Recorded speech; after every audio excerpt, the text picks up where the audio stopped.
Hell yeah, motherfucker. Whenever I think of him as Malcolm in the Middle. Where he's like, a man. They're like, who are you?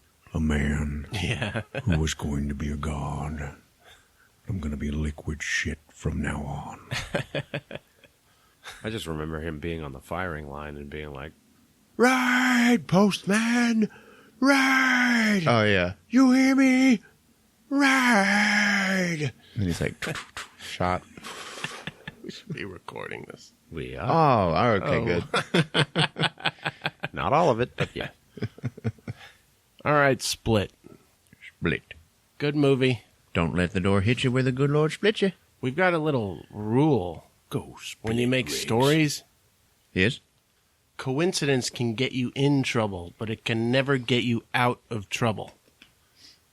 And Are you- Split breaks that rule pretty badly. All right, go ahead. Explain.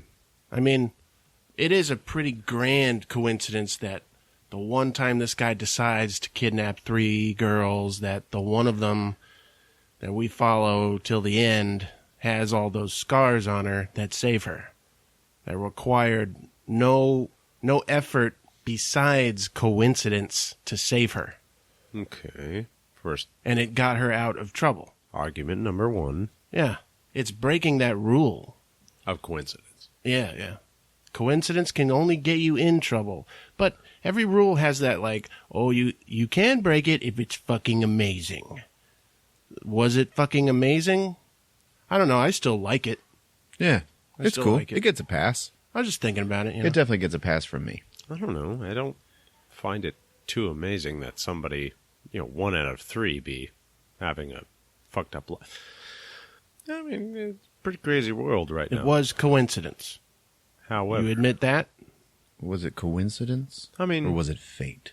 we addressed this at the beginning when it was like, well, if you're going to invite everybody from the art class, you're going to have to invite the weird one too. I mean, what the fuck, kiddo? Yeah, but she's supposed to, like, pull a lever. Or Pull the lever! she's supposed to do something that saves her. And she did nothing. She took her clothes off. That's what she did. No, man, she held her own. Because of I her, know. She had the shotgun. Yeah, because she of did her all the training stuff. from her dad. She got the note. Yeah. In the end, it was coincidence that saved her. But Perhaps. it's still cool. I still like it. It's still amazing. I think to a lot of people, it's still amazing enough to forgive. I definitely forgive it. I never really thought there was anything to forgive, but, it's cool. But hey, speaking of Split. All right, so you guys have all heard the Split episode by now. Yeah. So you are aware that Bruce Willis makes an appearance at the end and talks about Mr. Glass, and so it's like it's either a spin-off or a loose sequel to Unbreakable. But guys, M. Night Shyamalan has announced that he wants to make another Unbreakable movie, and he wants to do it next. Really? Yeah. That news comes at me from whatculture.com. All right. Okay, here it is. M. Night's going for the fucking gold. It's either he makes it or breaks it right here and right now. Mm-hmm. That's a little ballsy, if you ask me. Yeah. That's pretty fucking crazy. James McAvoy is like, I'm up for it. Everybody's cool with it. Everybody wants to go ahead and Good. jump Yeah. in. Excellent. Yeah. Let's see what he's got. Shit. Okay, I've got to go see Split. Must see Split. Must absolutely pay for the ticket. Get in there. See it. You're listening to Movies with Ron, the podcast where my older brother surprises me with a movie he saw because I don't go see him anymore. And he explains the whole thing to me from beginning to end. If you're listening right now, trust me, you'll like his versions better. Mm-hmm. It's okay if you've seen the movie. It's okay if you haven't seen it. The experience is unique, so just trust me. Trust him. Folks, I wish we had a P.O. box for people to send shit, because Rick needs a Ouija board. What? We need to do this, I don't. what's his name? We'll get him one at Walmart. It's fine. I don't want one. What's his name? Guys? James Horner. What? Rick is trying to get in contact. He needs to inform James Horner of what's going on. Guys, it's cool. I don't. What are the 3 rules? Oh, man. All right. We covered this. Never play in a graveyard. Yeah. Certainly don't call it a cursor. Don't call it a cursor. I forgot what it's called. It's called a planchette. There you go. Never play alone and always say goodbye. Okay. Bearing that in mind, fuck that, guys. I don't need one. Thanks. I'll find a way. I can imagine Rick getting haunted by a guy who used to score big budget movies. How would you get all the suspenseful music would be real, like it would happen. Dun dun. You just see me, see me standing in a line waiting for a coffee, rolling my eyes. I was like, Trying to sleep. Horner. James, shut the fuck up. I'm trying to sleep. Okay. Okay. Donnie Darko director planning much bigger and more ambitious sequel. Yeah. We have. Rick, you ever seen Donnie Darko? I have seen Donnie Darko, and you know what? Here's the funny thing about all that. Yeah. It's very rare that I talk about this kind of shit, because it didn't really ever happen too much, but I did see Donnie Darko, and I was a bit baked. So you were confused. You must have been really confused. Yeah, I was 'Cause like, watching it sober. this is one hell... No. This was Same shit. okay, this It's was confusing. the first and only go-around, and that's all I needed. I was just like, there's some shit going on, Yeah. and this shit is heavy. The thing is, That's what I understood. Richard Kelly directed it and wrote it, and the reason why it was like a kind of a good movie is because he kind of lost control of it at the end. The studio cut it, and they added licensed music to it, Yeah. and it became like a cultural kind of pop, kind of independent, scary little. That's one of the things that I loved of a movie. about that movie is the music, to be honest. Yeah, because later on, Richard Kelly put out the director's cut, and it was like one of those things where they changed the fucking music. Yeah. Like, what's your problem? I know. It ended up being dumber. Yeah. Same thing And, with Ridley Scott's Legend. Yeah. That's ridiculous. And is like 20 cuts of Blade Runner. Yeah. But anyways, Donnie Darko cost $7 million and did a lot with that $7 million. But then his next movie, he wanted to do this Southland Tales thing where it was going to be a trilogy. Yeah. He was going to, like, he was really aiming for the bleachers. You know, he got way too into himself. Yeah, ambitious. And it was going to cost like $300 million. And then the studio was like, we'll give you $60 million. Yeah. Which even still, to a sophomore effort of a filmmaker, that's still a lot of money. Oh, yeah. But he was still trying to make a $300 million story with $60 million. Yes, and it he didn't was. work at all. I know. And then he got the big spanking by Hollywood. Like, what's your problem? Like, what happened to you? And then he was kind of, it seemed like he was reduced he ended up making The Box. Yeah. Which was based on a I actually Richard really Matheson liked. story. Yeah. And I'm a huge fan of Richard Matheson. Yeah. So I already liked that movie before I even saw it, really. But then luckily enough, I did still enjoy it. And yeah, I don't know. It seemed too easy. well, he still tried to delve into I'm going to make up a mythology about what's going on in this story. None of that was in the story, Yeah. the Matheson story. And if you care enough to dissect Southland Tales, that has it too. That's all about the second coming of Christ, Yeah. And if you want to go down that rabbit hole, Southland Tales still kind of holds up. You can sit there, you can dissect it with some dude at work, over and over for weeks on end if you want. But you don't want to with Southland Tales, Yeah. Well, and the thing with Donnie Darko is, and why you grow up and if you like stories, you realize it's a shit movie. You only get the movie if you have the DVD and you read that book that's in the movie, which you don't ever get to find out when you're watching the movie. yeah. And that explains it, kinda, to you. And I feel like it was intentional. He was like, you got to read this to get the movie. If you can't get the movie with what the movie shows you, you're doing a bad job.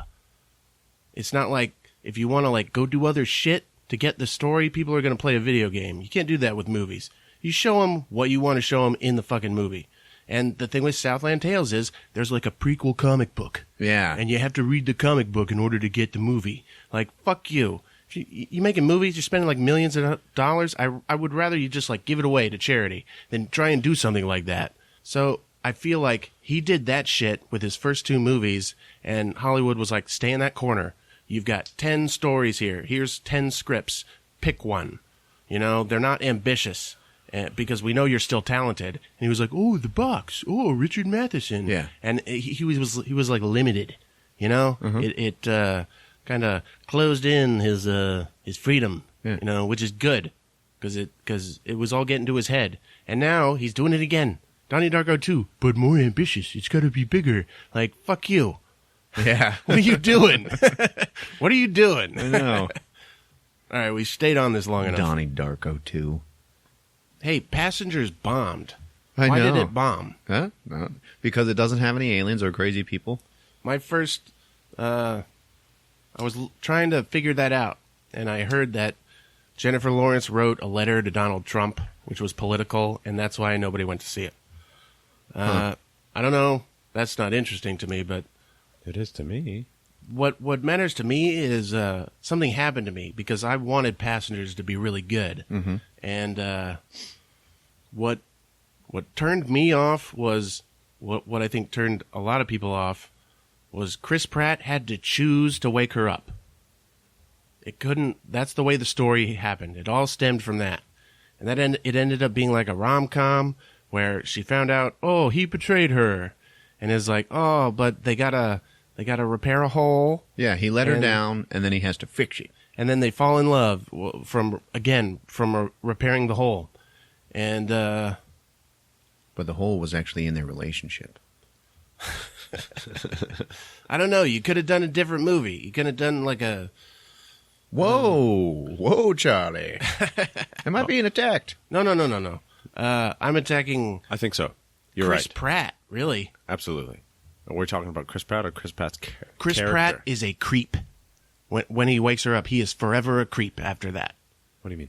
That's Have what you I seen felt it? like. No, that's what I felt like receiving the recap. Okay. Because he woke her up to death. Yeah. I'm gonna wake you up to death. He woke He's her a up for fucking sex. super creep He's just like, in space, I really like this girl. you know?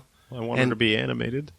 I think Chris Pratt is limited. He's only he only works when he's slightly retarded in the story. Chris Pratt.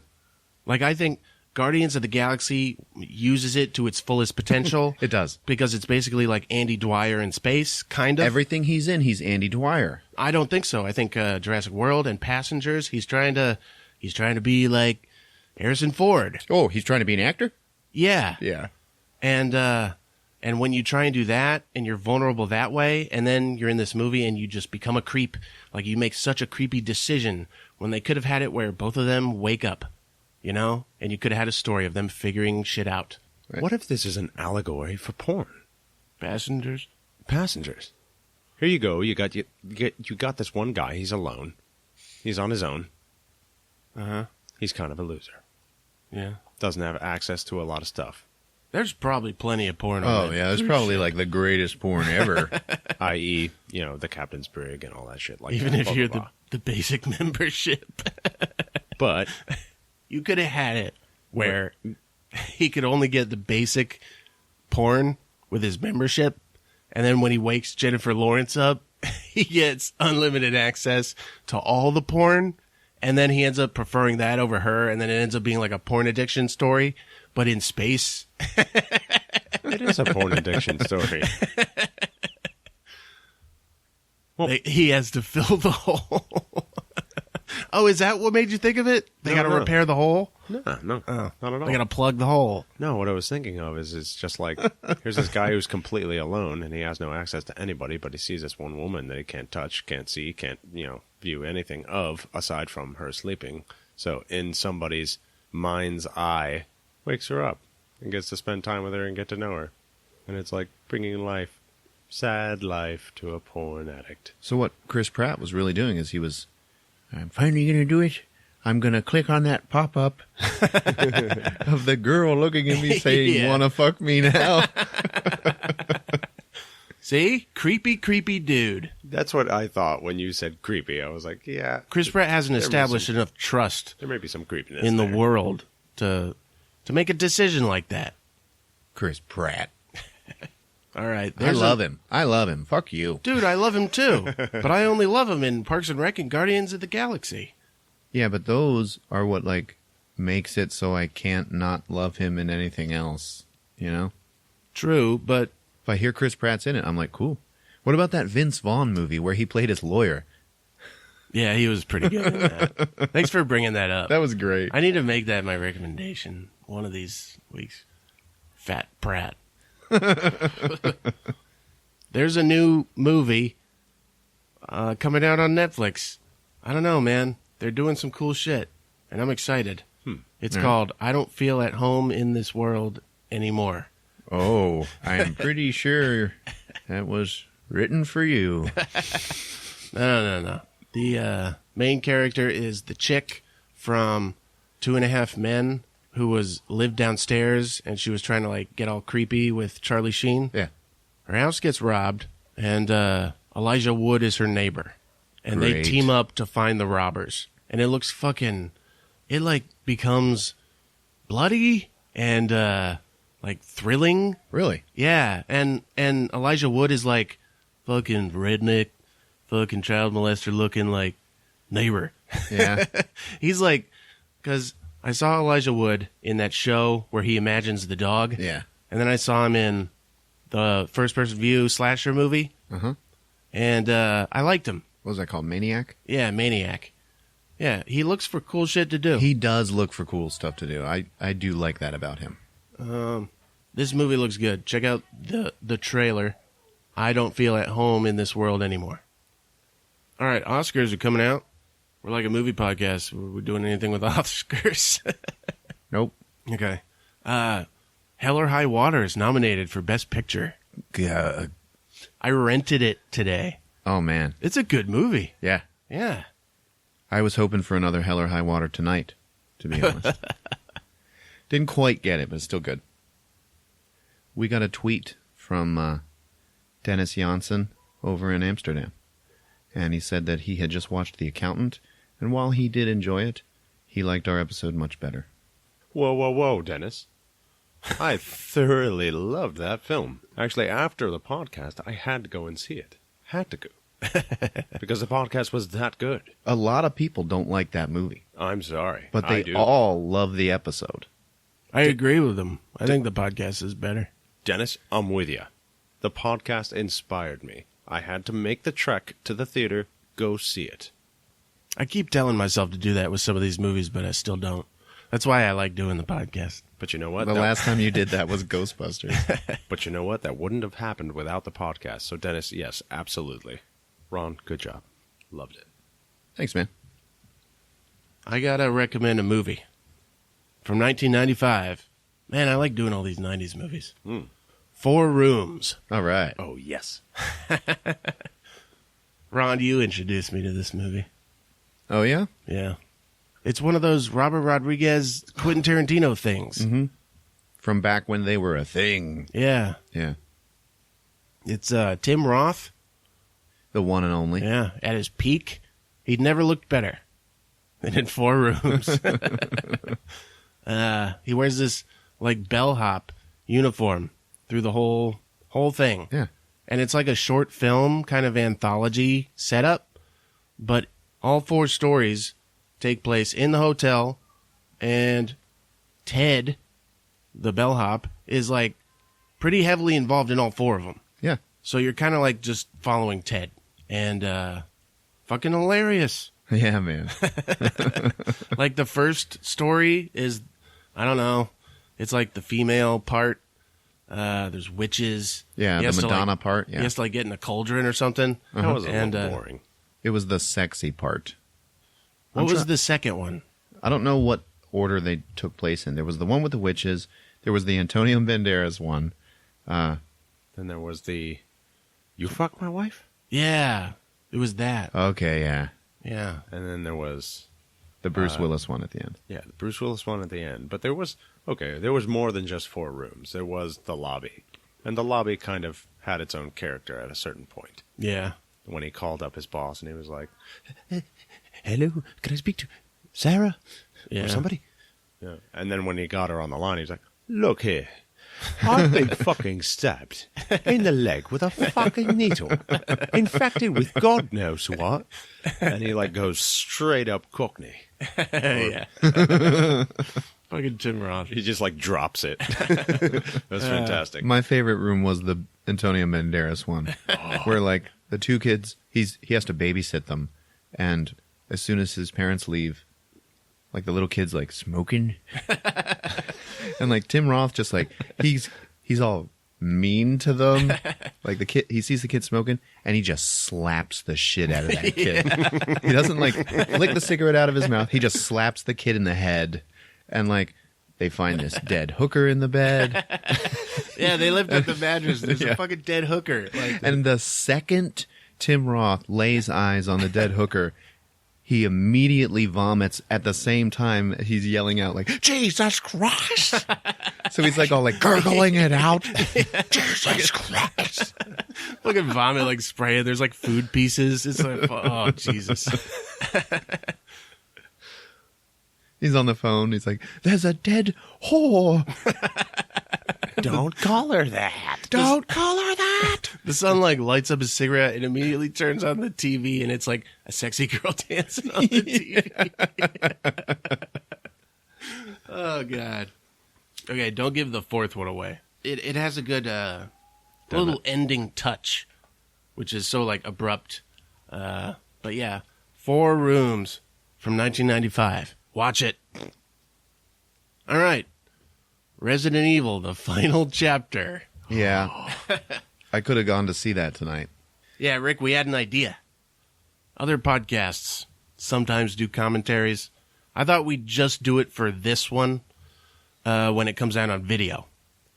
So people can maybe rent it or do whatever you can to get it, but only watch it while listening to our commentary. Never watch it by itself. Okay. One of these days. So is it a commentary or like an MST3K kind of thing?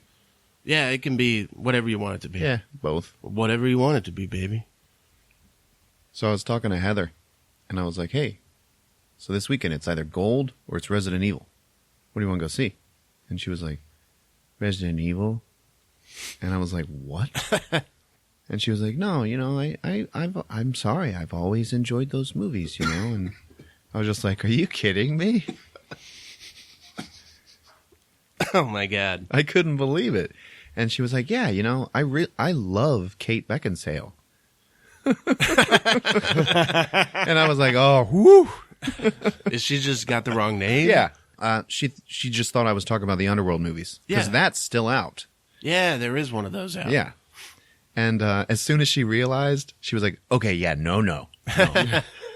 She was like, I hate that other girl. Excellent. Okay, good. I was talking to another guy about it, and he was like, one thing about Mila Jovovich in those movies is just like, I just can't believe how she just doesn't age. And I was like, what? Are you kidding me? Have you seen the trailer for the new one? Look at her face in there is an obvious facelift that has happened. It's like blatant. Okay? And I don't want to bully her. I'll bully her. I'll bully her. Do something about She them sucks. nipples. All right. I know people, you might be listening, and you might like the Resident Evil movies. The nicest thing I could say is, as good as this final chapter could be, it's nothing worth degloving a face over. See? That's my whole point. I was like, I'm not paying to see this movie. They're murderers. They killed that dude with a Humvee. Fuck yeah, man. They should have just. That other guy I was talking to. He was like, I really enjoyed the first movie. They did a really good job with it. And I was like, what? Like, no. And he was like, well, it doesn't have to be like the game. And I was like, yes, it's supposed to be like the game. They should have just made another series of zombie movies and just called it Alice. Totally. That would have worked. Yeah. And then Mila Jovovich would have been Alice, and that would have been her Rambo. Uh-huh. Without having to sell it as Resident Evil. And now it's like a Mad Max movie. Dude, no. Resident Evil's ridiculous. Fuck all that. Even as a video game, it was the story that compelled me. I liked the story. I liked the characters. Characters had background. There was development going on.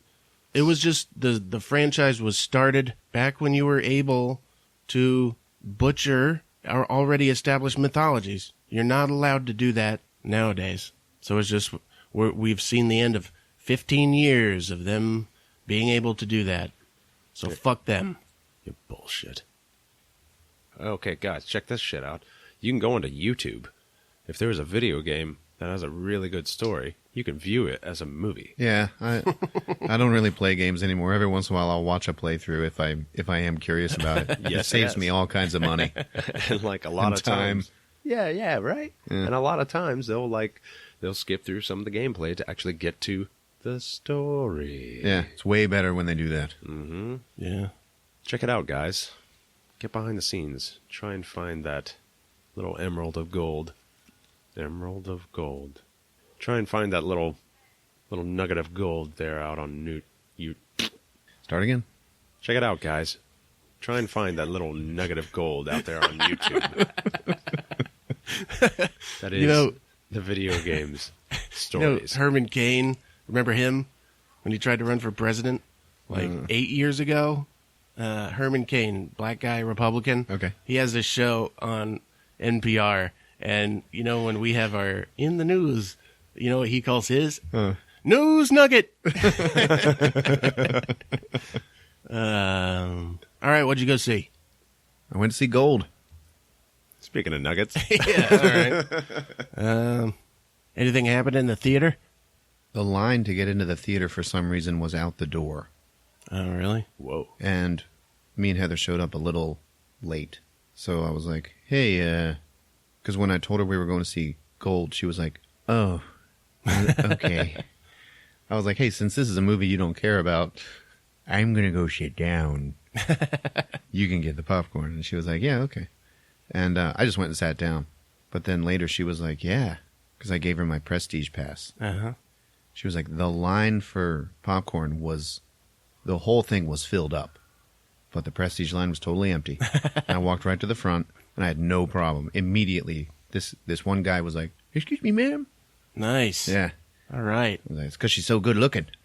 I stand at the front when nobody else is there, and nobody even sees me. Yeah. You're good looking. So, You're a handsome man. well, I think so. You just need a lady to call you out. Yeah. There's your problem right there. So I might have her do it from now on. All right, buddy. All right, man. You guys ready? I'm ready. Here we go. Gold on Movies with Ron. Every time we start a recap, we should play a sound effect from Aladdin, where he's like, everyone on the magic carpet, keep your arms inside. And he's like giving them the airplane instructions. Uh-huh. And then it should there we go. Yeah. Then we get taken down by Disney. I'm still worried about getting taken down over Rogue One. Why? Too many fucks. They passed it. Real quick though, I saw a preview to a movie called Wilson with Woody Harrelson. Uh-huh. Man, that looks great. Yeah. Yeah, look it up. It's based on a graphic novel. Yeah, it looks cool. All right. Okay, so we start off in 1981 in Reno, Nevada. And there's Matthew McConaughey and Bryce Dallas Howard, they both did a good job in this movie. Yeah. She's his girlfriend, and he's showing her his job. And he works for a mining corporation. And she's like, I was expecting to see carts and metal and stuff. Because it's just an office full of guys at desks. Oh, okay. And he's like, oh no, there's there's lots going on with mining, there's engineering, there's all this different stuff. And Is he trying to impress her? yeah. Oh, okay. And he picks up her purse and he's like, now see, imagine this is planet Earth, okay? And there's we want to know what's inside. So, I stick my hand in and look what I pull out, a nickel, okay? Now, the world needs nickels. So then I'll do a second dig around in here. Oh, then I found a little piece of silver. Okay. So then And then he like gets her to like look away or something, and he sticks a jewelry box inside. Uh-huh. And then she looks back and he's like, and then I pull out the mother lode. And she's like, oh my God, I love you. And then some guy's like, hey, the old man wants to see you. And he goes in, and it's his dad who runs the company. It's Craig T. Nelson. Okay. And he's like, Drinking and looking out the window. and he's like, yeah, how's everything going? Yeah, it's going good, man. You know, I want to check out this job and that job over there. And he's like, yeah, you know, when I started this company, blah, blah, blah. And then Matthew McConaughey is like, that was the last time I ever saw him alive. All right, so now it's 7 years later, and Matthew McConaughey is bald and fat. He still looks pretty good. He does not look It's that Matthew good in this movie. Yeah, I heard he tried to make some kind of transformation. Yeah, he did. It worked. And that company is now, you know, he runs it now, but they run it out of a bar. Like, they don't even have a building anymore. Times have taken such a bad turn. Oh, okay. Like, they all sit at different tables in the bar with phones, like doing business. And Bryce is waiting tables. So he's on the phone, and he's like, now listen. And he's like, now he's like kind of exasperated every time he's on the phone. He's trying to make money. Yeah. Okay. So then she comes up. She's like, hey, it's 11:15. You better go. And he's like, oh, thank you. Okay. So then he goes to this important meeting that he has set up with this other mining corporation. And he wants to get them to underwrite a mining operation that he has found. Mm-hmm. So he meets these two guys, these two like little underlings. One's name is like Skippy and Larry, right? Uh-huh. And he's like, yeah, that's great. I thought I was meeting with Clive, though. And they're like, well, you know, sir, if you were supposed to be meeting with Clive, you would be. And he's like, oh. Mm-hmm. So then he's like, yeah, I just got this deal over here. You know, I want to mine in this place. And they're like, yeah, okay, well, your company is garbage, so no. And he's like, ugh. And he's just like totally defeated. And he walks out and he gets in his car and then he just slams the steering wheel. And then the screen just goes, gold. So they're in trouble, and you know, the company's almost totally gone. And he lives with Bryce Dallas Howard, whose name is Kay, and his name is Kenny. And it shows him in her house, and he's just like drinking, and he's still on the phone, like even late at night, like trying to make deals and stuff, and nothing goes well. And he's like, I had like a half a gallon of Seagrams inside me. Any normal person would be dead, but I had a dream. And he has a dream about the jungles in Indonesia. And there's gold there. And he's like, yeah, there's this one geologist in the mining world that is famous, and his name is Mike Acosta. And they show like a cutaway of him, like out in the wilderness mining. Mm. And like, he's played by Edgar Ramirez, who I love. You know him? Mm-mm. He was in a movie called Deliver Us from Evil with Eric Bana. Eric Bana played a cop, and he played a priest. And they did exorcism stuff. He also played Bodhi in the new Point Break. He's in a lot of stuff, though. Oh, yeah, I just saw him in The Girl on the Train. Yeah. Yeah, he's good. Heather's in love with him. Show me. So he's like out there, and he looks like a hero. Okay, he's all rugged, pointing at workers and stuff, and pointing them where to go. And they're like, yeah, he had this huge copper strike a few years ago. It's famous in the mining world, like, and he's got this theory called the Ring of Fire theory. And it's all about the tectonic plates around the world and everything, and it makes this ring around the earth. And he's like, that's where you will find metal. You know, where millions of years ago, all this superheat was happening. So based on this dream that he had, remember 7 years later, he's digging through Kay's jewelry, and he takes like a ring, and he takes the watch that he gave her at the beginning of the film, and he pawns them, and he gets on a plane, and he goes to Indonesia and meets with Mike Acosta, who is that guy. Okay. And Kenny just looks poor. He looks like crap. Okay? He does not impress Mike at all. And he's like, yeah, you know, we would need a lot of money. He's like, don't you worry. You know, I'll, you tell me where to dig, and I will pay for it. And he's like, yeah, you know, I'm going to pass. You know, you look like you probably had to rob somebody just to get here, man. And Throughout this film, Matthew McConaughey is constantly drinking and smoking. He is never without a drink in his hand. It is weird. So Mike's about to leave, and he goes, hey, you got a hat? And he's like, yeah, we going somewhere? He's like, yeah, come on, we're going upriver. So he takes him upriver in Indonesia, out in the wilderness, in the jungle. And while they're traveling, they're looking at, like, tribes people who are panning the river for gold.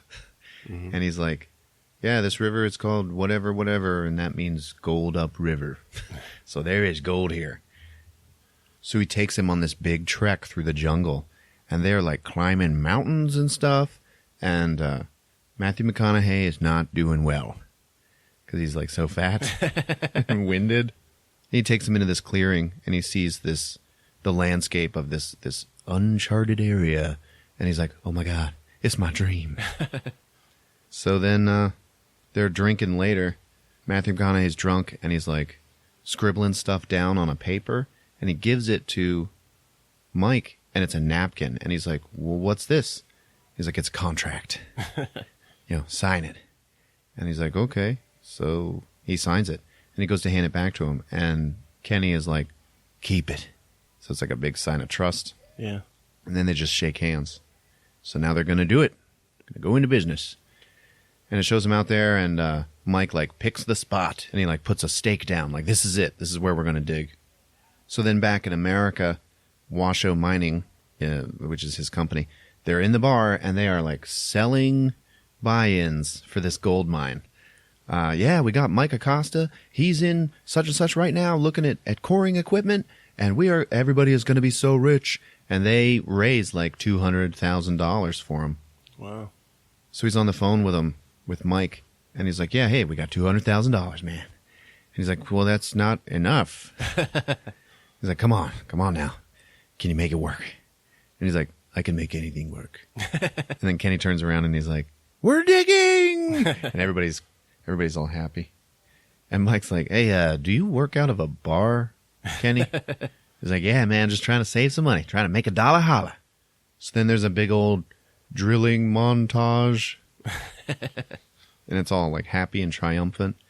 And Kenny goes out to Indonesia and like lives there with them while they're getting it going. And Mike's talking to him. He's like, yeah, when Columbus was trying to get the Queen to finance his expedition, he mentioned God 26 times, and he mentioned gold 114. And he's like, gold, baby. So then there's a big sequence of them not finding gold. And it's getting pretty hairy. Okay, and Kenny's like he's trying to stay positive. And then he's like kind of losing it on Mike. Mike's like, hey, what happened? You said money wasn't a problem. He's like, yeah, well, it is a problem now. So Kenny's getting upset, and then it's raining all the time, so they can't do anything. And then the crew just ends up leaving, all the workers, who are all like local tribes people. Yeah. And he's like, no, stay! And then it's raining, and he just like falls to his knees and then collapses in some puddle, and he's laying there. And then his voiceover is like, yeah, I had malaria. So then Kenny is like in and out of his like malaria fever. Mm-hmm. And Mike like lays him down and takes care of him because they're the only two on the drilling site now. And so then it cuts to Mike over Kenny, and he's like, I'm pulling the plug. That's it. He's like, no, man, figure it out. And it turns out that the workers will come back if they can have some clean water because everybody's getting sick. So Mike tells Kenny that, and Kenny, who is like all sweating and like dying from malaria, he like pulls 2 credit cards out of his wallet, and he's like, there's like $1,800 on this one, and there's $500 on this. Spend it all, man. And he does. He goes and buys a whole bunch of water filters, and like goes to the different villages and passes them out, teaching them how to use them and everything. So the workers come back.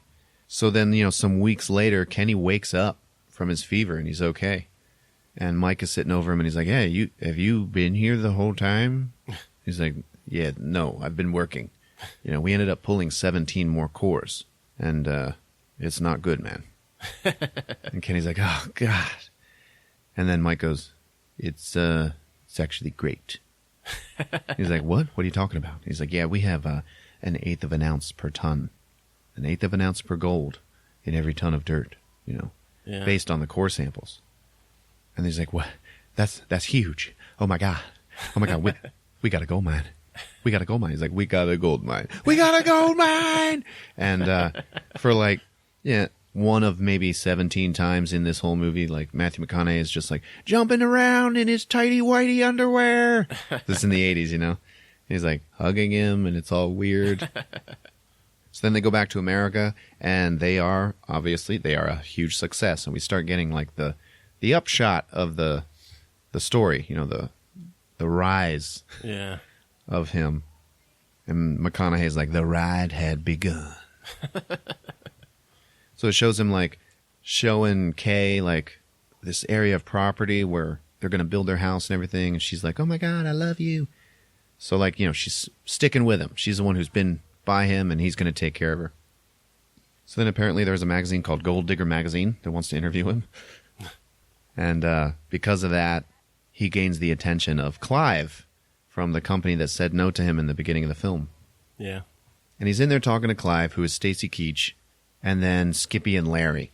And Clive is like, yeah, we really want your business. I want to underwrite what you're doing. I'm going to finance you. And Kenny's like, yeah, hey, Larry. And he holds up his coffee cup and he's like, go top me off, will you? And Larry has to go out and pour him coffee and like pour booze into it. And he's like all like ashamed. And by the time he gets back into the room, Clive and Kenny are laughing their asses off together.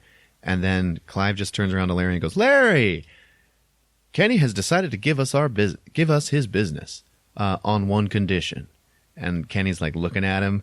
And he goes, you're going to be his personal assistant. He's like, oh, good. And Kenny's like, you better get ready, boy. You are going to be in my jockstrap. So then there's another montage of their successful mining, okay? And like Mike is back in Indonesia, doing the mining and like reading the core samples and everything and packing everything up to be sent off to the lab. And, they're always on the phone with him and he's like, yeah, it's amazing. And they're all like, holy shit, yeah. So then they get the attention of this big, and they ended up getting a new office building, okay? Mm-hmm. They get the attention of this big, huge New York mining investment firm. And they fly him out to New York, and he's meeting with them with Mike. And they're like, yeah, you're on the gold find of the decade, man. Yeah, you're doing really amazing. We just want, we want to bring in strategic partners. Basically they don't trust him to run the mine because he looks like a shyster and he acts like white trash, Yeah, Kenny. Yeah. And Kenny's like, no, this is mine. It's my gold. It's my mine. And then Mike stands up and he gives a speech about like, there is something about finding gold that you gentlemen, you just don't understand. And then he's like, you know what? Why don't you build a team of whoever you want to come and help control it, and I'll take them out into the jungle, and we'll see how they do. So then these three business nerds go out to Indonesia with him. And he's like all scary to him. He's like, if you want to turn back now is the time. So they show them, they give him a tour of the mining operation, and this is where everything happens, but you guys want to see gold, don't you? And they're like, yeah. So they go to the river, and he makes all of them just sit there in the river and pan for gold. And it's all boring, and they start talking like, yeah, Mike is okay, but this other guy, man, he is a loser. And then one of them goes like, hey, guys, I think I got something. And Mike comes over, and he takes his bowl, and he's like swishing it around, and then he reaches in, and he pulls out this big nugget of gold. Wow. And he's like, yep, see, there's gold over here. And they're all like, yep, okay, that's it. So they sign off on him, and they let Kenny keep control of the mine. And so when Kenny is back in America, Kay goes to see him at the big fancy Waldorf Astoria hotel, and he's got like 5 million roses in the room, and he's waiting for her on the bed in his tighty whities with his big pot belly hanging out. So because of this and this huge rise in fame of them, they've now been invited to ring the bell at the New York Stock Exchange, and it's a big moment. They're like dressing up, and there's a big countdown, and then Matthew McConaughey slams his hand down on the button, and everybody's cheering and everything, and it's just like their stock is soaring, and he's all over the news, and everything is amazing. Mm-hmm. So then at some party, for all these other rich people, there's this other kind of sexy blonde who's like, looking at Kenny. And Kenny is disgusting looking. And she's like flirting with him and rubbing his leg under the table, and he's like, he's drinking and smoking. And Kay ends up overhearing these New York guys talk about Kenny and calling him a drunk raccoon who like has a hold of the Hope Diamond. Like, you don't want to let him get away with it, but you don't want to scare him off either. Yeah. You know? She goes up, she orders a drink, she toasts to raccoons. So then that guy is like, oh God, she heard me. Then Kay goes and catches Kenny talking to this blonde, and they get into a big fight. They go back to the hotel room, and they are fighting. And she's like, I don't want to talk about it anymore. And he's like, you never believed in me. And he just like pushes her away. So she packs her stuff. And he's like, that's fine. Pack your stuff up and go back to your shit life. And she's like, I like my shit life. She's like, all those people, they don't believe in you. They don't believe in you like I do. And he's like, I found gold. He's just like, all he has is dollar signs in his eyes. He's like, gold fever. Gold fever. She's like, they're going to tear you up, and I'm not going to watch. So she leaves. And at this point, we find out that this movie is being told to us by Kenny, and he's actually telling his story to somebody else. And they're like, so what happened next, Kenny? And he's like, well, I wrote it.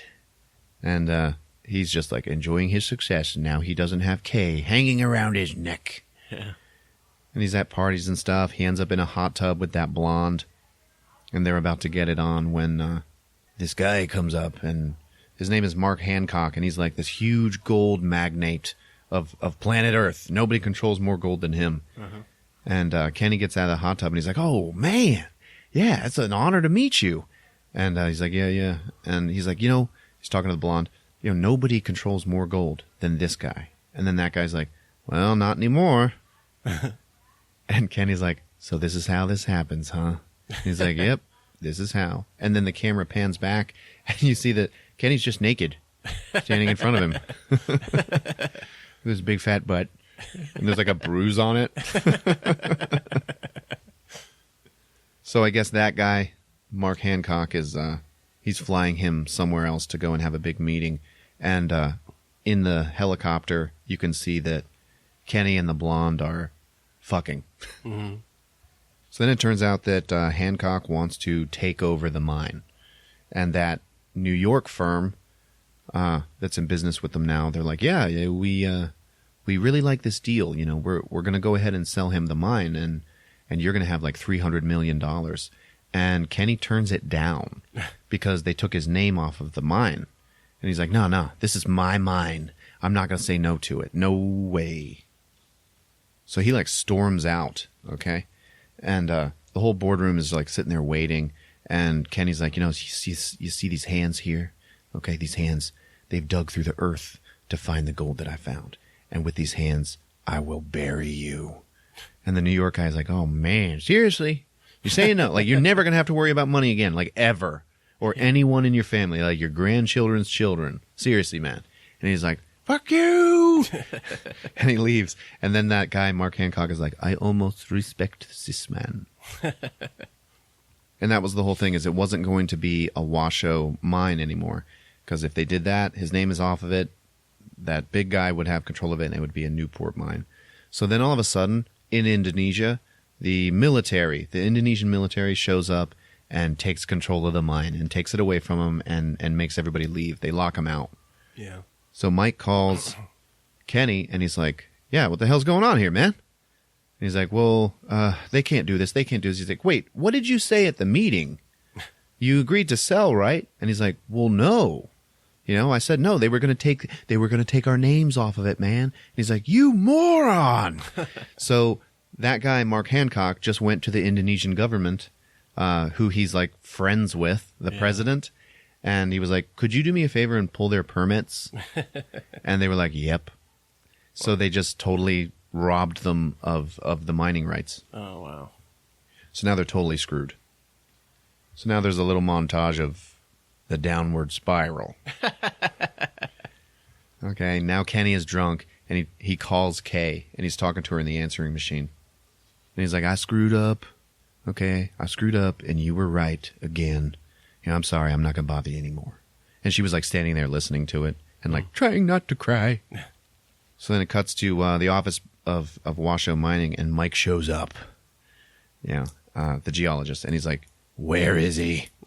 And Kenny is like outside drunk on the sidewalk in front of his little motel room that he's like giving up on life in. And then it shows from inside the hotel room, just out the window. And Mike's like, come on, man, get up, get up. And then they just start fighting. Like rolling around and hitting the glass and stuff. Then after they calm down, Mike's like, they say you're a drunk, you're a clown, you're out of your league. And he's like, well then, you know what? Why don't you just go find a new strike somewhere? You're the big famous geologist. Go find a better strike somewhere with another company, and just leave me in the dust. And he's like, you're talking about the copper strike. How I got famous. And he's like, yeah. He's like, well, then let me tell you the truth about it. And he's like, I was working for some mining company, and we were looking for bauxite, okay? And we were moving to go and find the place that I wanted to dig in, and the rainy season hit, and we got stuck in the mud, and we were stuck there for like weeks.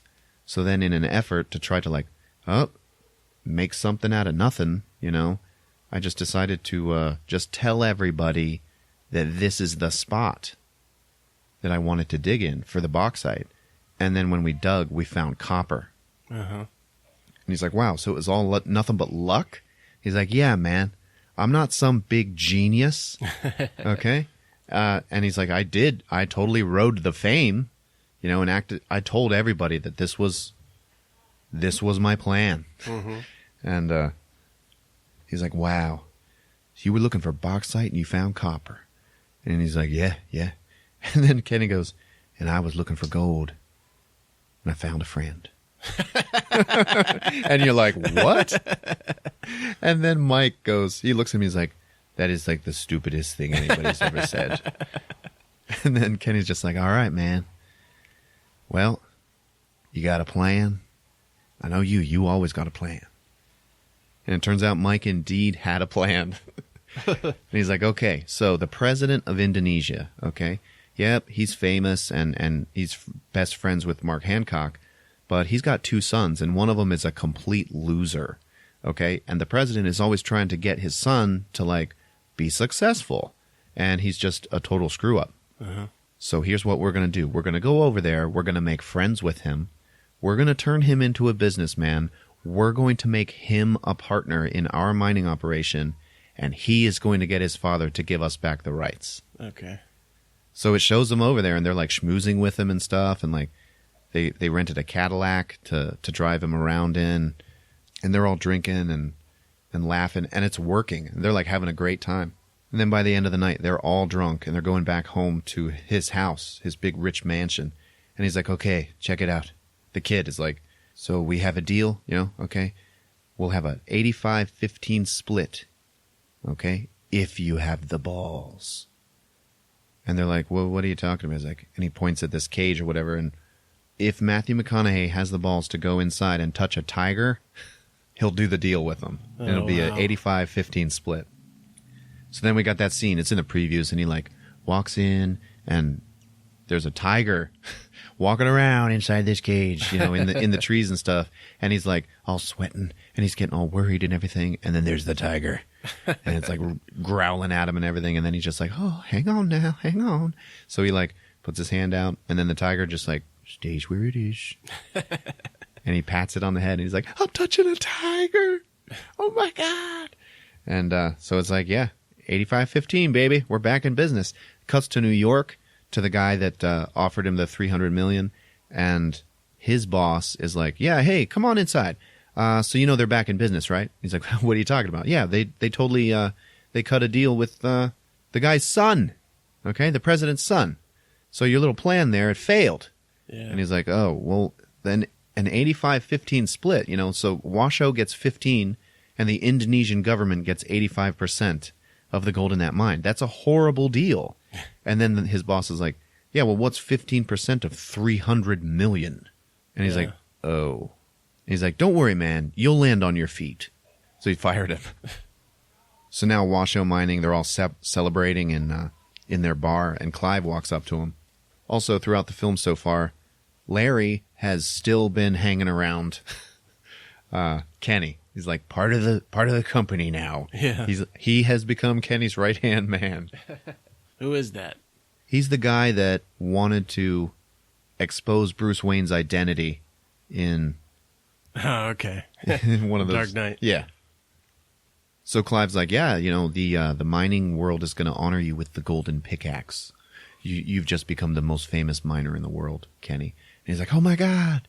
So he's all successful. It might be a little bittersweet because they're in that bar and he's like, hey, where's Kay?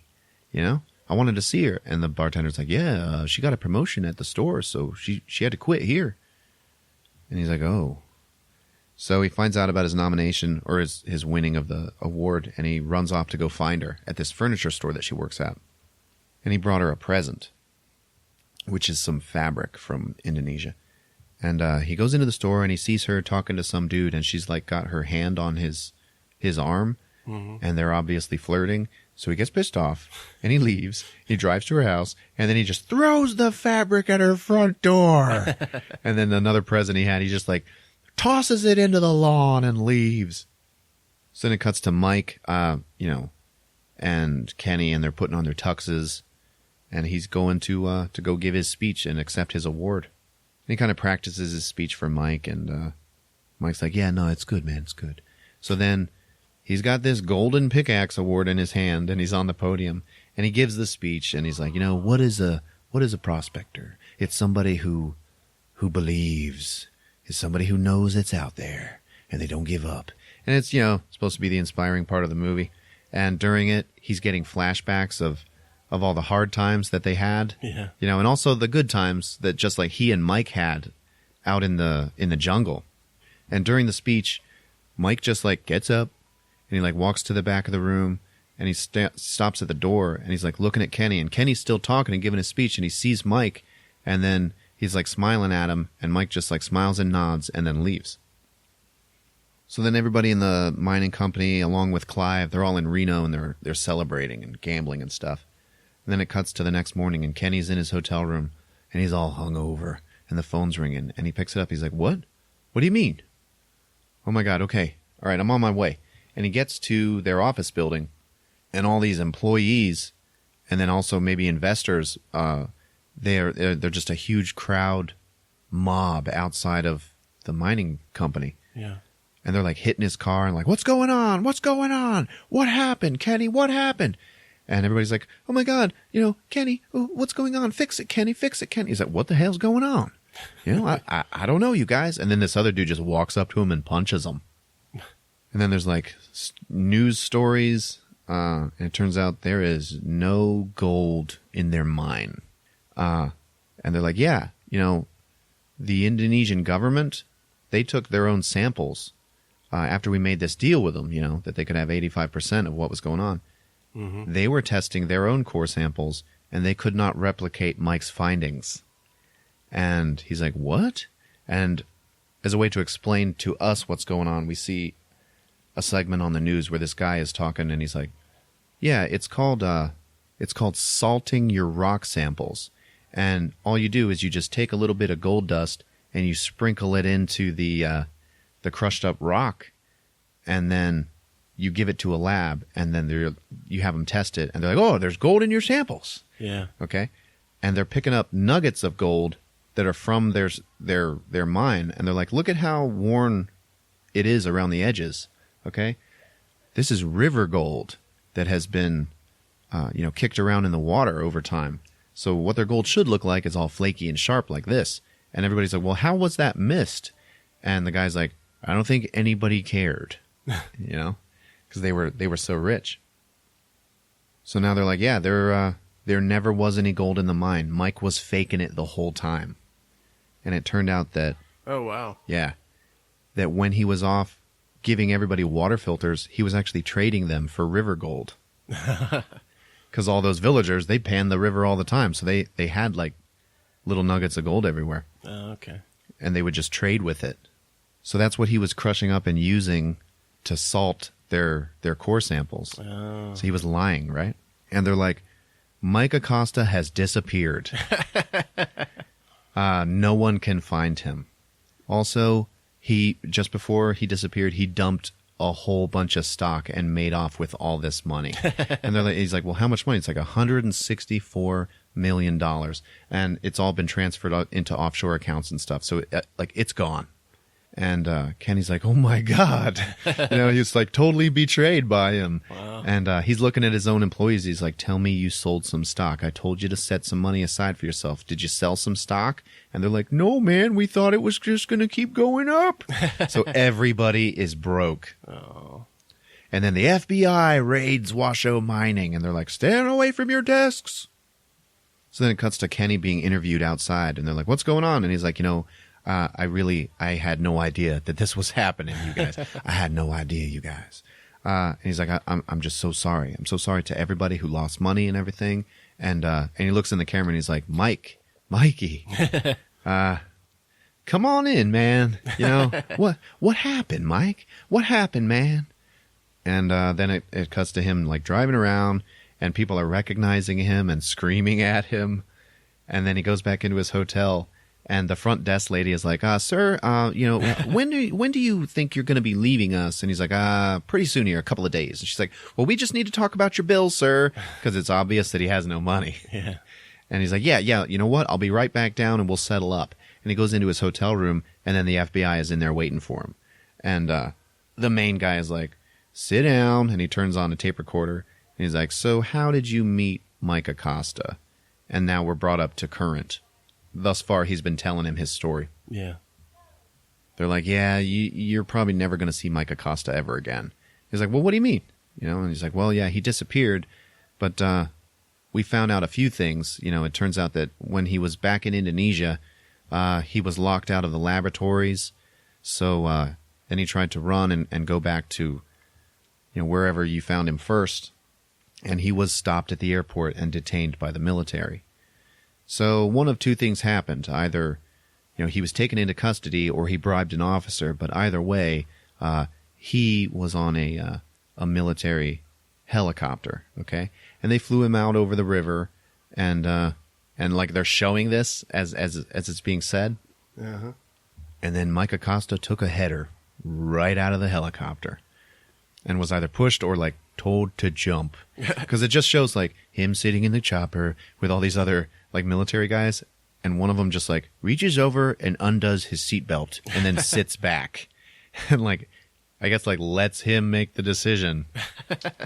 And then Kenny's like, nah, no way. Okay, $164 million goes a long way in Indonesia. He paid to have that story spread. Okay. Yeah. He's okay. He'll be okay. And they're like, yeah, no, they found a body. Uh-huh. And they give him a file, and he opens it up, and now they're showing it in real time. And he's like, yeah, his face and his hands were eaten away by like wild hogs, but it had his passport and everything. And he's like, he's like totally deflated, like he's just screwed.